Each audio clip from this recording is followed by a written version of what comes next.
সকলোৰে কুশল কামনাৰে মই ৰঞ্জনাই আন এটা নতুন দিনৰ সৈতে আন এটা নতুন ভিডিঅ'ৰ মাজলৈ পুনৰবাৰ সকলোকে স্বাগতম জনাইছো। ৰাতিপুৱা শুই উঠিয়ে দৰ্জা খিৰিকী খুলি লৈ চকু কাণ মোহাৰি চিধা আহিছো পাকঘৰলৈ। মানে ব্ৰেকফাষ্টটো বনাই দি পেলাই ল'ৰাক পঠাব লাগে, আৰু সি অৱশ্যে খাই নাযায়, লৈহে যায়। অকণমান ৰাতিপুৱাই বোলে একদম দৌৰা-দৌৰিকে খাবলৈ মন নাযায়, গতিকে টিফিনটোতে ভৰাই দিবলৈ কয়, সদায় তেনেকৈ ভৰাই দিয়া যায়। আৰু এয়া বনাবলৈ লৈছিলো অকণমান পেনকেকৰ নিচিনাই।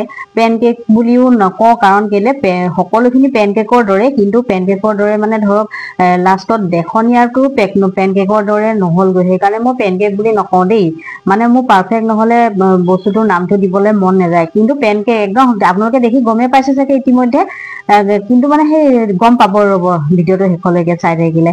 আৰু ভিডিঅ'টো যদি ইমানলৈকে চাই আছে, তেতিয়াহ'লে যদি অকণমানো ভাল পাইছে, তেতিয়াহ'লে ভিডিঅ'বোৰ কেনেকুৱা পায় আপোনালোকে কমেণ্ট ছেকশ্যনত গৈ পেলাই জনাবচোন, ভাল লাগে দিয়কচোন। আৰু এয়া গম পালেই নহয় ইতিমধ্যে কি দিলোঁ, আৰু পেনকেক বুলি ক'লে কি দিয়ে বা সেইটো আপোনালোকেতো জানেই, আৰু মইনো কি আৰু ৰেচিপিটোৰ বিষয়ে ক'বলৈ যাম। একদম ইজি। মই অৱশ্যে তাতে দিছিলোঁ যে 3 চামুচ দিয়া দেখিছিলে আপোনালোকে, সেয়া হৈছে 2 চামুচ আটা আৰু 1 চামুচ ময়দা, আৰু এয়া গোটেইখিনি দি ল'লোঁ। দি লৈ পেলাই এয়া বেটাৰটো অকণমান এনেকৈ দি দিছোঁ পেনখনত, দেখিছে নহয়। তাৰপিছত সেইয়া মই যে কৈছিলোঁ পেনকেকৰ নিচিনা লুকটো নাহিলে, যাৰ বাবে মই পেনকেক বুলি ক'বলৈ অকণমান টান পাইছোঁ, সেইটো হৈছে এইটো। পেনকেকখন লুটিয়াই দিয়াৰ পাছত গোটেই বেক চাইডটো একদম ৰঙচুৱা ধুনীয়া কালাৰ এটা আহি যায় যে, সেইটো মানে নুঠিলে যে, সেইকাৰণে মই পেনকেক বুলি ক'বলৈ মন নগ'ল। আচলতে মোৰ ৰাতিপুৱা বহুত দৌৰা-দৌৰি হৈছিল, সেইকাৰণে একদম ফটাফট কৰোঁতে চাগে সেইটো কাৰণেও হ'ব।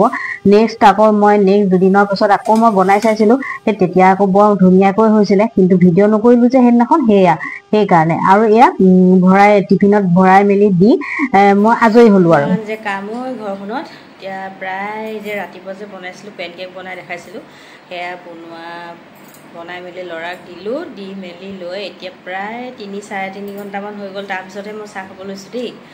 আৰু এয়া মোৰ নিমখীয়া পেনকেক, ৰুটি লাগিছে ন দেখিবলৈ। পেনকেক নহয় বাৰু, পেনকেকৰ নামটো নিদিওঁ। ইয়াত আটা আৰু চাউলৰ গুড়ি দিম আৰু নিমখ দি পেলাই মই এইখিনি বনাইছোঁ। আৰু দৌ নহয় দেই, বেটাৰ হয়। বেটাৰটো দি পেলাই বনাইছোঁ এয়া।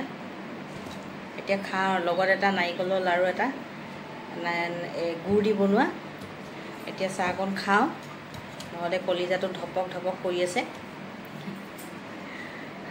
ভাগৰ লাগি গৈছে, মানে ভোকত নহয়। আৰু এইফালে 1 কাপ গাখীৰ চাহ, আৰু বেছিকৈ অকণমান তললৈ নিব লাগিলে মোৰ চাহ পৰি যাব। এতিয়া আকৌ দৈ বনাবলৈ আহিছোঁ দেই। আৰু আমাৰ এতিয়া আমুল তাজা দিয়ে দৈ বনোৱা হয়, আৰু দৈ মানে আমাৰ ঘৰত থাকে বুলিয়ে ক'ব লাগিব, কাৰণ কেলৈ ডুগুৰ কাৰণে দৈ লাগেই। আৰু যিহেতু এতিয়া গৰম আহিছে, তাকতো লাগিবই, আমাকো লাগিব। কিন্তু আমাতকৈ বেছি কিন্তু ডুগুক লাগিব দেই। ডিমটোত তাক এতিয়া গৰম বহুত যিমানে পৰিছে, এনেই ঠাণ্ডা দিনতো তাক মানে 1 চামুচমান এনেই হ'লেও, বেছি ঠাণ্ডা পৰিলে নিদিওঁ আৰু, কিন্তু ঠাণ্ডা দিনতো তাক দৈ দিয়াই যায়। আৰু কুকুৰৰ কাৰণে দৈ বহুত ভাল, স্কিনৰ কাৰণে ভাল বুলি, আৰু হেল্থৰ কাৰণেতো ভালেই, আৰু স্কিনৰ কাৰণেও ভাল। বাৰু এতিয়া দৈ বনাইছোঁ, অকণ বেছিকৈ এনেকৈ বনাইছোঁ। তাৰপাছতে এতিয়া যিহেতু গৰম পৰিছে, আৰু কুকুৰেও খাব, মানুহেও খাব। আগৰ পৰা বনাই থোৱা দৈ হয়, টেঙা দৈ। অকণমান আছে, এইখিনিৰ লগত এইখিনি মিক্স কৰি দিম, তাৰপিছত দৈটো ৰেডি হৈ যাব। এতিয়া গৰম কৰিছোঁ, একদম অকণমান গৰম কৰিম, আৰু একে উতলাই যে আধা কৰিম সেইটো নহয়, অকণমান গৰম কৰিম। ধুনীয়া হৈ যায় একদম, মানে দৈখিনি। গাখীৰখিনি ধুনীয়াকৈ ঠাণ্ডা হৈ গ'ল। তাৰপিছত মই ঠাণ্ডা হ'বলৈ থোৱাৰ পাছত সৰটো উঠি গ'ল। গাখীৰখিনি মই একদম উতলোৱা নাছিলোঁ, তথাপিও সৰ উঠিলে যে, এই সৰটো মই উঠাই লৈছোঁ। এনেকুৱা নিজৰ জোখৰ বাচন এটা লৈ ল'ব, আৰু যোনে যি পায়। আমাৰ মানে বেছিকৈ বনালে এইটো লোৱাই হয়, আৰু পাৰ্মানেণ্ট বুলিয়ে ক'ব পাৰে। তাৰপাছত এডজাষ্ট ফেনখন বন্ধ কৰি লওঁ। এতিয়া গৰম দিনটো আহি গৈছে যে, গৰম দিনটো অহাৰ লগে লগে আৰু ফেন চলিব। এনেকৈ কথা পাতিবলগীয়া হ'লে পূৰা চাউণ্ড পলিউশ্যন হয়। আৰু তাৰপিছত এইখিনি আছিলে, মই কৈছিলোঁ যে দৈ, এইখিনি ইয়াত দি দিলোঁ। টেঙা দৈয়ে হয় দেই। এইখিনিও আকৌ এনেকৈ ঘৰতে বনোৱা, এনেকৈ অলপ যেতিয়া লাষ্ট হৈ যায়, শেষ হৈ যায়, 1 চামুচমান থৈ দিয়া যায়, বছ সেইখিনি দিয়ে আকৌ দৈ হৈ যাব। এতিয়া গৰম দিন আৰু দৈ হ'বলৈ সময়ে নালাগে। আবেলি মানলৈকে, আবেলি নহ'লে ধৰা ৰাতি 7টা মানৰ ভিতৰত হৈ যাব দৈ। এতিয়া এনেকৈ অকণমান ঘুটি দিছোঁ দৈখিনি, যাতে গোটা গু নাথাকে ধুনীয়াকৈ। তাৰপিছত এয়া ঠাণ্ডা হৈ গৰম কৰি ঠাণ্ডা হোৱা গাখীৰখিনি ইয়াত বাকি দিছোঁ। গোটেই গাখীৰখিনি ইয়াৰ পৰা ইলুটি মানে মিক্স কৰি ল'বও পাৰে, নকৰিলেও হৈ যায়।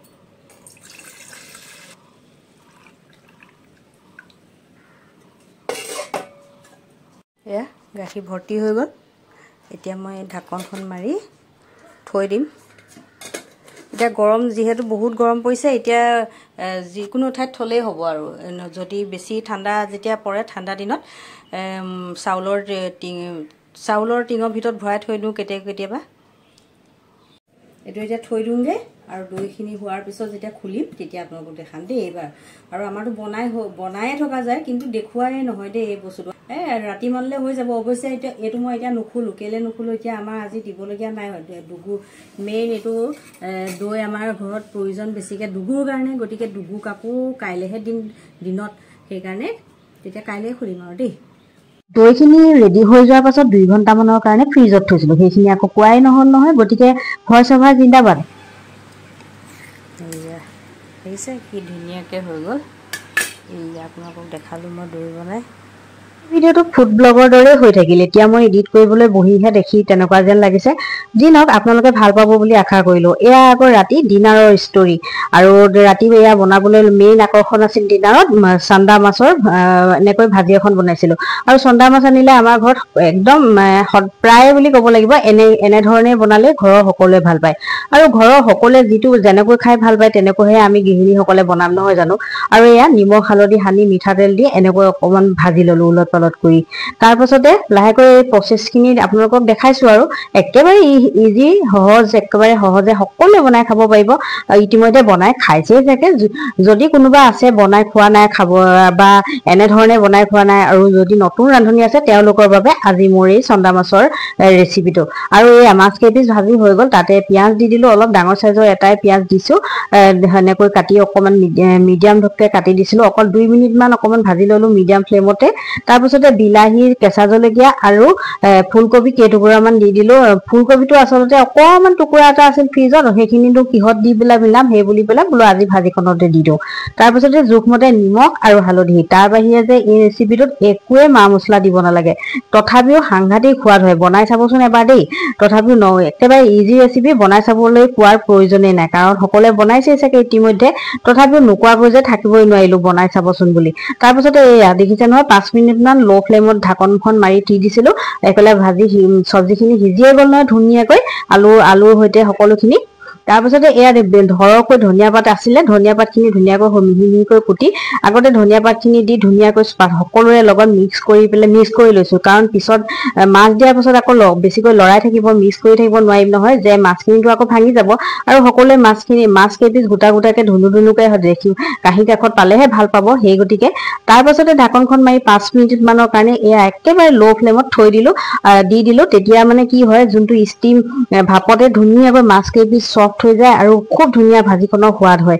আৰু যিসকলে ভাত মোহাৰি ভাজিৰ লগত খাই ভাল পায় তেওঁলোকৰ বাবে এইটো বেষ্ট ৰেচিপি মোৰ হ'ব বুলি মই ভাবোঁ। কাৰণটো আৰু কি হ'ব, কাৰণ আমিও তেনেকুৱাই হয়। সেইকাৰণে তেতিয়াহ'লে আজিৰ ভিডিঅ'টোৰ পৰা ইমানতে বিদায় লৈছোঁ। Bye bye.